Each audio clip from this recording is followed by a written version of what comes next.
ってくれ。友達だとこいつらか。殺してやる。やる。 You mad, bro?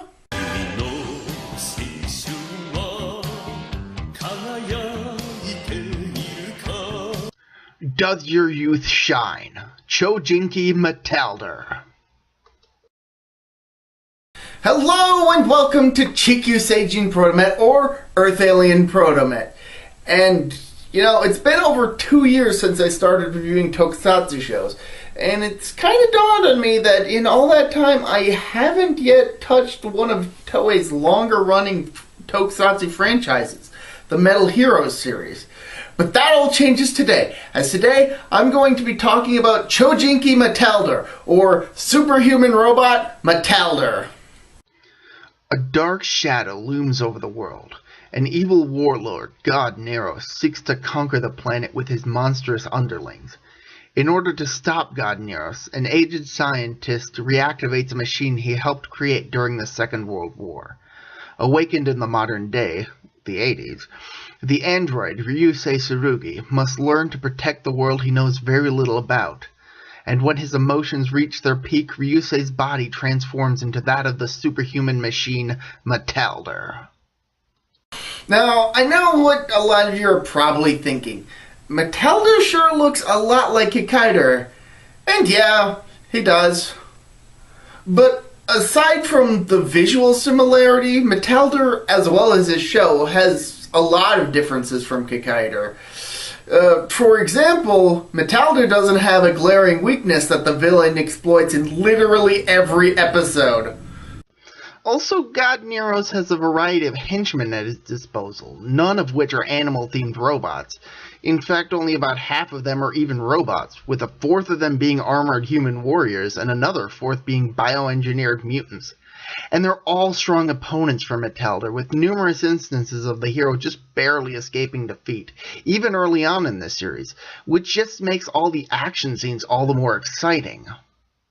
As far as the plot is concerned, the first half of the series is excellent, with Ryusei seeking to learn more about humans and the modern world with the help of a magazine photographer, Mai Ogi, and the Neros Empire keeping the true identity of God Neros a closely guarded secret, at least from anyone who isn't the audience. There are also some excellent characters among the Ghost Bank warriors who work for God Neros, including Hedegros, who has a very great story arc even after death, Ben K, who only appears in a couple episodes but certainly feels reformed after his initial defeat, and finally Top Gunner, my favorite of the recurring villains. His episodes are some of the best in the entire series. However, the second half of the series, starting about from the introduction of the kinda sidekick character Hako Kita, veers sharply into, well, just generic tokusatsu plot territory.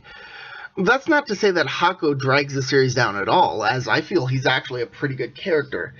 It's just that the series in general declines after he's introduced, including the fact that the whole mystery behind God Neros' identity just gets shoved aside for a good long while.